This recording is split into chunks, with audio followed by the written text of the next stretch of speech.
While your body shields someone else's pain, your soul cannot create.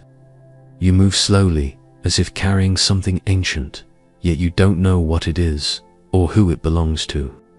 There is a weight that did not come from your own story, but still shapes your spine, your voice, and your deepest desires.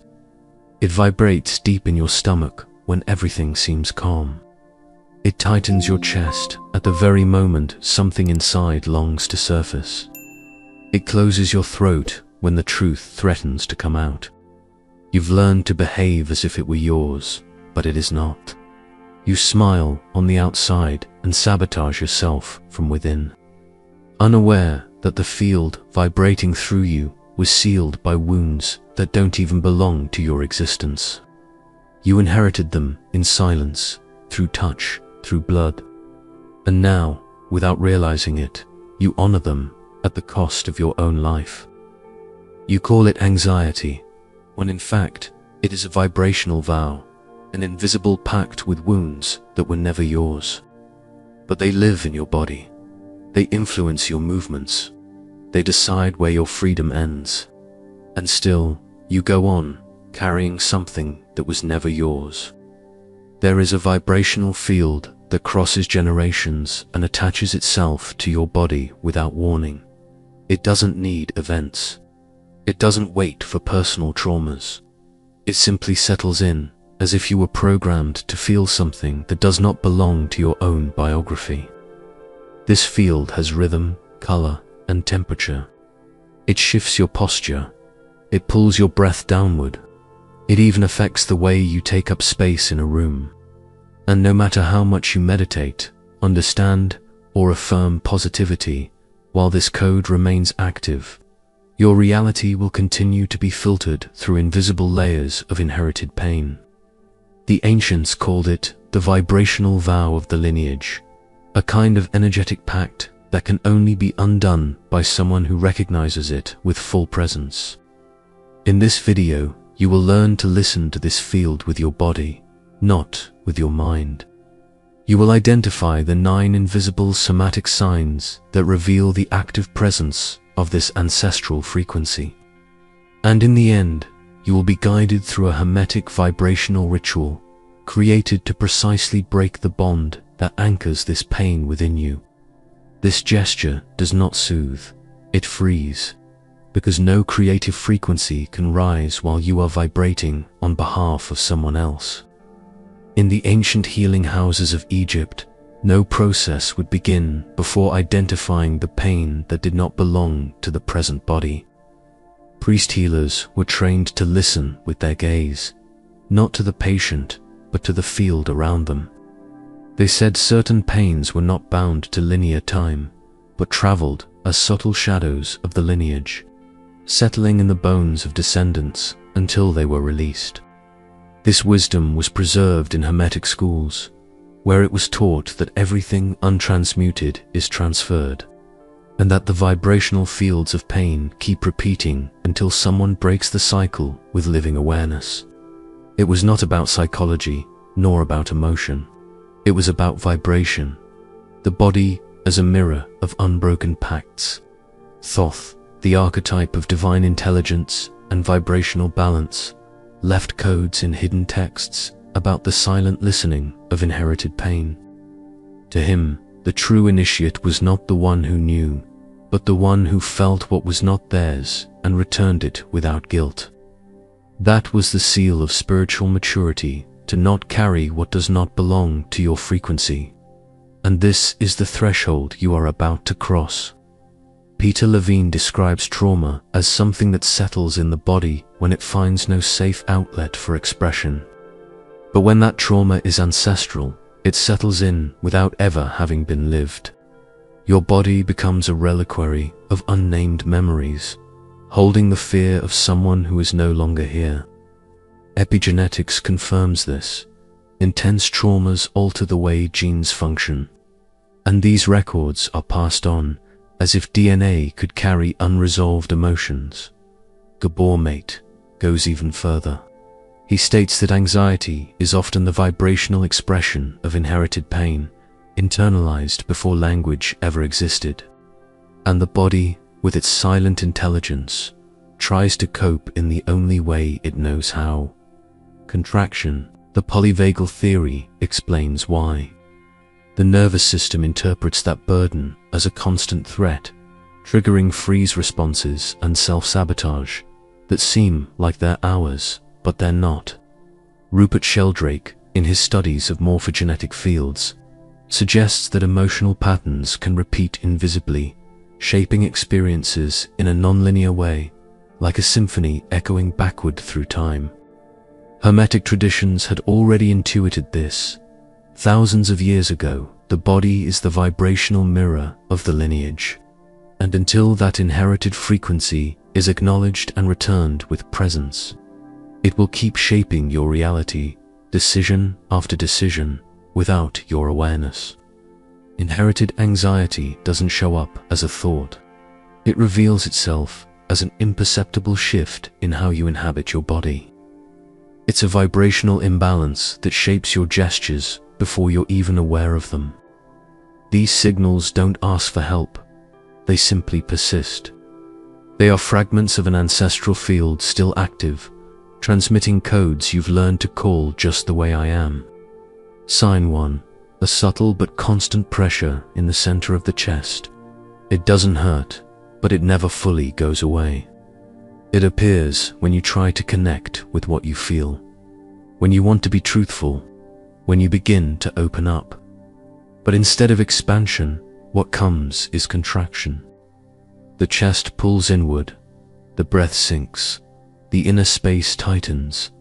This block is not emotional, it is vibrational.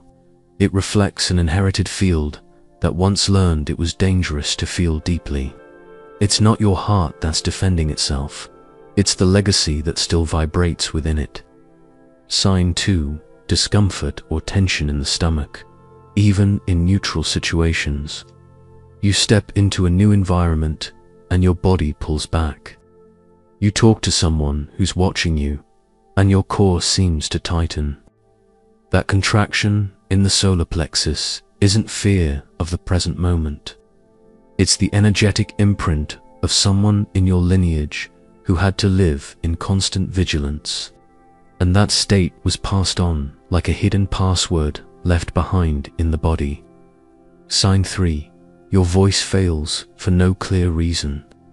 You want to speak, but you hesitate. You try to take a stand, and the words don't come. You want to say yes or no, but you swallow it instead.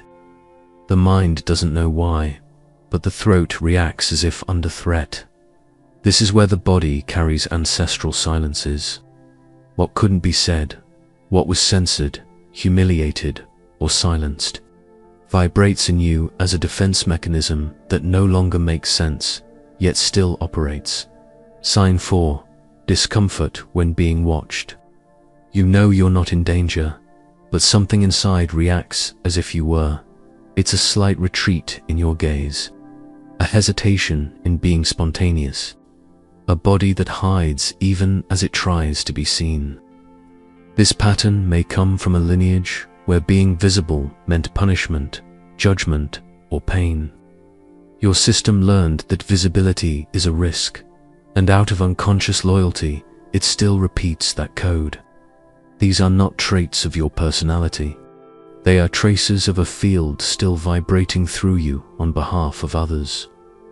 And as long as these signals remain unrecognized, your vibration will continue to be occupied by stories that are not yours. Sin 5. Persistent fatigue, even after resting. It's not physical, it's vibrational. Your body always seems slightly below its full strength, as if part of you is busy holding up something invisible and is truly exhausted by it.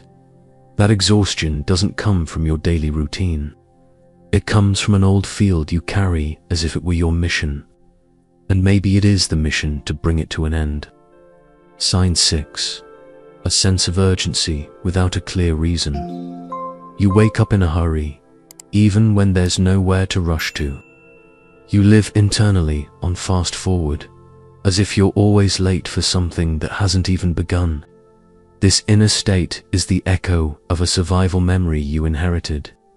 A vibration that once learned stopping was dangerous, and now keeps running even when there's no threat. Sign 7. Discomfort when receiving praise, love, or recognition. You hear something good, and you pull back, as if you don't know where to place it inside yourself, as if you don't deserve it. That reflex isn't humility. It's a blockage in your vibrational ability to receive. It was learned by bodies that were only ever seen through pain, that didn't know how to hold the light.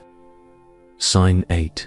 The uncontrollable urge to please, even when it goes against your truth. You say yes when you wanted to say no. You shrink to keep the peace. You adapt to be accepted. This pattern is a survival reflex inherited from someone who had to dim themselves in order to remain. Sign 9. Tension in the jaw or neck, especially when you're silent. It's as if something is being held back there. And it is. It's the vibrational weight of what was never expressed, but still lingers in your field, waiting to be released. These 9 signs are not psychological symptoms. They are somatic transmissions, traces of vibrational pacts the body has honored in silence. And all of them remain active as long as the field that sustains them remains intact. This field is not a specific trauma. It's an invisible organism made of layers. Layers of inherited experiences, emotional codes imprinted in tissue, patterns that reproduce themselves with every unconscious choice. It's like a vibrational web that answers on your behalf before your own will even arrives. And that's why no mental practice is enough. This pact cannot be broken through understanding. It breaks through action, through vibration, through a gesture that speaks directly to the field. And that is what you're about to receive now. The time has come to return the fear that was never yours. But this is not done with words, nor with understanding. This release happens through presence, through gesture, through vibration. The ritual you are about to learn is not just a technique, it is a vibrational code. A precise sequence of breath, touch, and sound, designed to communicate to the field that the mission is complete. You don't need to understand, you need to feel. The body will know what to do, because it has always known how to break this bond. It was only waiting for the moment when you'd be ready to allow it. Find a safe space. Sit with your spine upright, but without tension. Bring your attention to the center of your chest. Breathe from the inside out, as if your breath is drawing light from the center outward. Now place your fingertips on your sternum. This is the vibrational doorway to the inherited field. With your eyes closed, begin applying light pressure with your fingers in slow circles, as if signaling to your body, I am here. With each rotation, repeat silently, I acknowledge what vibrates in me, and I return with honor what is not mine. After a few cycles, move your hands to your solar plexus. Press gently into this area and exhale through your mouth, releasing any sound that comes. Don't censor, don't control. Let it come out. This is the point where the ancestral field anchors itself, and now you are signaling its release. Finally, place both hands on your throat. Feel the vibration of your voice, even if it is soft, even if it trembles, and say, from this moment on, I vibrate only for myself. Stay in silence for a few moments, not to empty yourself, but to listen to what remains. This silence is the new field taking shape. This ritual does not need to be perfect. It only needs to be true. You have just broken a vibrational bond that had been repeating for generations. And from this point on, everything that is born from you will be free to be yours. Blythe couldn't explain why she felt fear when all she needed to do was ... be. It wasn't fear of making a mistake. It was fear of being seen. Her throat would tense in simple situations. Her jaw would ache whenever she stayed silent for too long. In new places, her stomach would tighten before anyone even spoke to her. Nothing in her personal story explained it, yet her body reacted as if it had already lived enough to protect itself before any real threat appeared. During a vibrational listening practice, she was guided to place her hand on the center of her chest. Move in slow circles with her eyes closed and silently repeat, "I acknowledge what vibrates in me, and I return with honor what is not mine." On the third round of breath, something shifted, not as a thought, but as a release. Her jaw relaxed, her stomach opened, and she cried without knowing why. It felt as though her body had expelled a silent contract she had never agreed to. That same night, when she tried to record a voice message for work, her voice came out steady. No tremble, no hesitation. She didn't celebrate. She simply breathed. For the first time, she didn't have to negotiate with fear in order to exist. The frequency vibrating in Blythe was finally hers alone. But not everyone takes that step as naturally as Blythe did. There is a point where many stop, and it's not for lack of desire. It's out of loyalty. Unconscious loyalty to those who came before. Ancestral pain, no matter how heavy, becomes part of one's identity. And when trying to let it go, something inside whispers, "If I release this, what will be left of me?"